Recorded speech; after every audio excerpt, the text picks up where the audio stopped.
Bonjour les amis, bonjour à tous, je suis ravie de vous retrouver ici sur les blablas de Mimi pour de petites histoires. Et aujourd'hui, je vais vous raconter une histoire qui parle de rêve, de vanité et d'un collier. C'est une histoire simple, mais comme la vie, elle est un peu cruelle. Une histoire où, parfois, vouloir briller trop fort peut tout faire basculer. Cette histoire, elle est tirée d'un recueil de nouvelles de Guy de Maupassant, publié en 1884. Donc nous sommes en 1884, et c'est l'histoire d'une jeune femme, belle comme tout, fine, élégante, mais née du mauvais côté du hasard. Elle s'appelait Mathilde Loisel. Elle n'avait ni fortune, ni dot, ni réseau. Elle avait une amie d'enfance, par contre, qu'on va découvrir par la suite, qui s'appelait Jeanne. Jeanne, elle, a fait un beau mariage, par contre. C'est-à-dire qu'un mariage qui lui a permis de rentrer dans la haute bourgeoisie.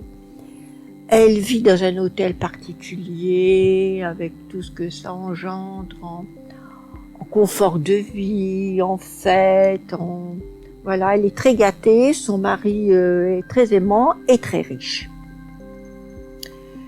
Mais Mathilde, elle, comme je le disais, elle n'a pas de fortune, elle n'a pas de dette, mais pourtant dans sa tête, elle se voyait faite pour de grandes choses. Comme son amie Jeanne, elle rêvait des salons dorés, des robes de soie, des soirées au champagne, des bijoux qui scintillent sous les lustres. Mais la réalité, pour elle, c'était un petit appartement modeste à Paris, un mari employé comme secrétaire au fond d'un bureau d'un ministère et des fins de mois un peu serrées. Monsieur Loisel, son mari, lui était un homme simple, gentil, aimant, content de peu, et le seul plaisir qu'il avait dans la vie, c'était il aurait aimé aller à la chasse avec ses amis. Donc pour ça, il économisait sou par sou, mois par mois, pour s'acheter un fusil. Un soir, il rentrait du bureau et avec un sourire, il disait « Ah, un bon ragoût pour ce soir, c'est parfait !» Mais elle, en le regardant, soupirait. Ce n'était pas de la méchanceté. Non, c'était juste de la frustration. Elle rêvait d'une autre vie. Parfois, elle s'asseyait à la table, face à son mari, et se perdait dans ses pensées. Elle imaginait un grand salon, plein de monde, les conversations élégantes, les parfums, les robes, la musique d'un orchestre au loin. Et puis, elle revenait à la réalité, le silence, les murs nus, et son mari en train de mâcher lentement son dîner. Un soir, Loisel rentra tout excité. À la maison, il était impatient, car dans sa main il tenait une enveloppe. Il se faisait une joie immense de la transmettre à sa chère épouse et lui faire un plaisir immense. « Regarde ma chérie, ce que nous avons. Une invitation au grand bal du ministère. » C'était un événement très chic.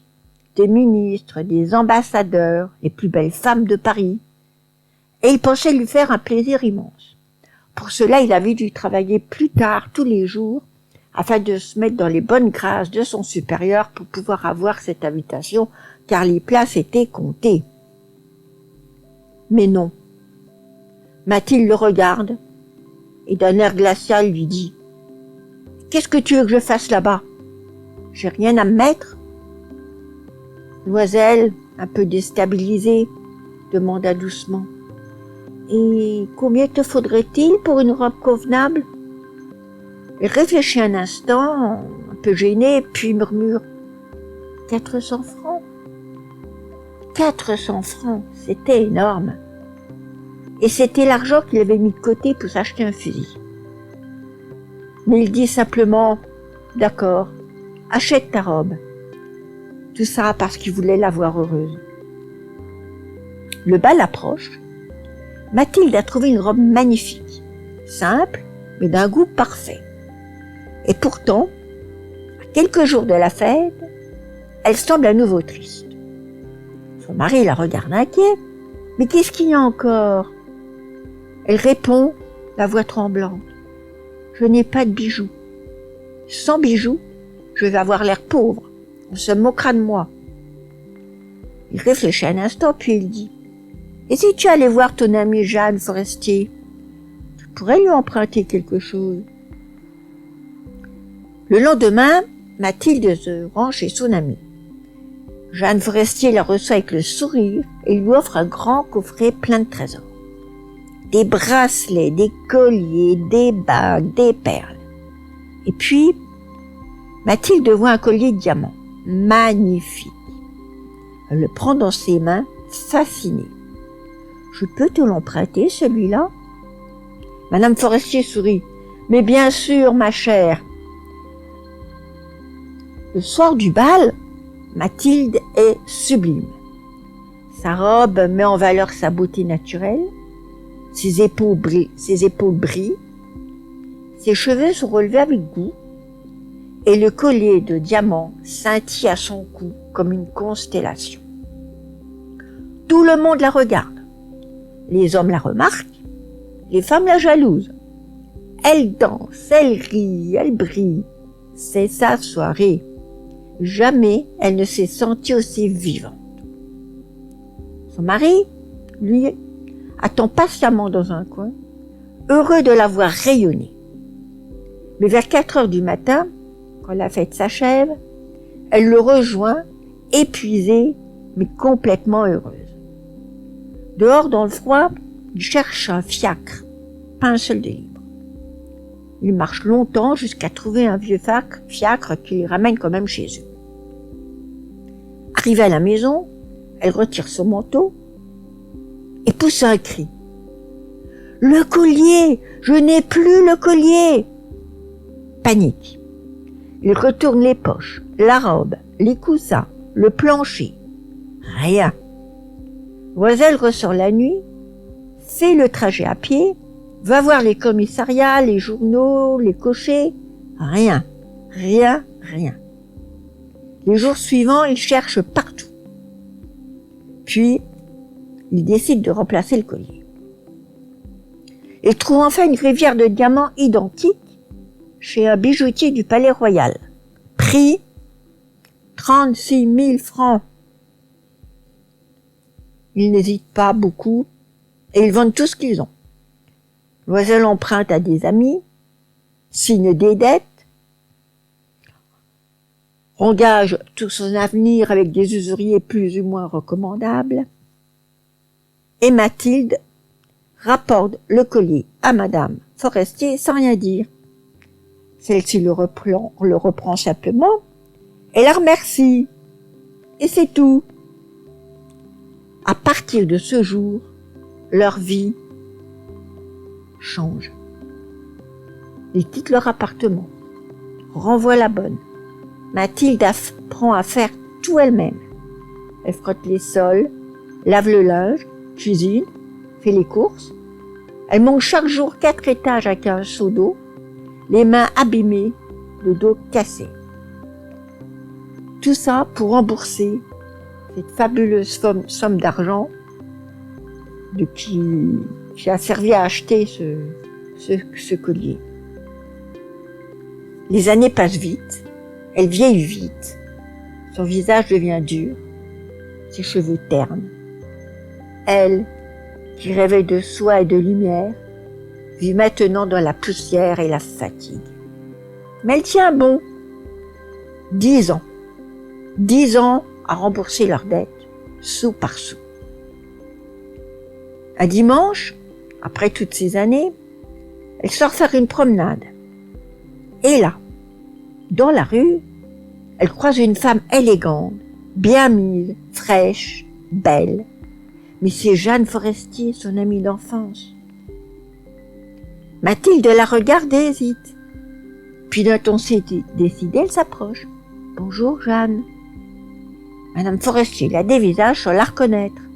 Mais enfin, madame, je ne sais pas, vous devez vous tromper, je ne vous connais pas. Mathilde sourit tristement. Mais c'est moi, Mathilde Loisel. Madame Forestier reste bouche bée. Mon Dieu, Mathilde, mais que t'est-il arrivé? Alors Mathilde raconte tout. Le bal, le collier perdu, les dettes, la misère, les 10 ans de travail, et termine en disant fièrement malgré tout, tu comprends, on te l'a rendu, ton collier, c'était le même. Madame Forestier la regarde, bouleversée, et murmure. Oh, ma pauvre Mathilde, mais le mien était faux, il valait à peine 500 francs. Silence. Le monde s'écroule, 10 ans de labeur, pour rien, juste un bijou sans valeur. Et voilà, c'était l'histoire de ce collier, une histoire cruelle, comme je vous l'avais dit, mais aussi terriblement humaine, parce que parfois, le plus grand piège, ce n'est pas la pauvreté, c'est le regard qu'on porte sur soi-même. Et rappelez-vous, les amis, dans la vie, ce qui brille n'est pas toujours de l'or. Je vous remercie de m'avoir écouté. J'espère que cette petite histoire vous a plu. Je vous donne rendez-vous pour une prochaine aventure. Et là, ça sera une histoire qui va parler, allez, je vous donne quelques indices, qui va parler de coups d'État, qui va parler d'erreurs judiciaires et qui va parler d'un pays qui se déchire. Je vous en donne pas plus. C'est une histoire où le nom vous est familier, mais est-ce que les détails de l'histoire vous les connaissez? Je les ai découverts et je voudrais les partager avec vous. Voilà, donc je vous remercie pour votre soutien, pour votre écoute, pour votre gentillesse, votre bienveillance, parce que bon, c'est des choses simples, des histoires simples, hein, je suis pas une professionnelle, c'est juste pour partager en toute convivialité des petites histoires comme ça ou des personnages qui m'ont marqué. Et je vous souhaite à tous de très bonnes choses. Et surtout, prenez bien soin de vous. Prenez soin de tout ce que vous aimez, de toutes les personnes que vous aimez. Et je vous embrasse et vous dis à très vite. Merci les amis.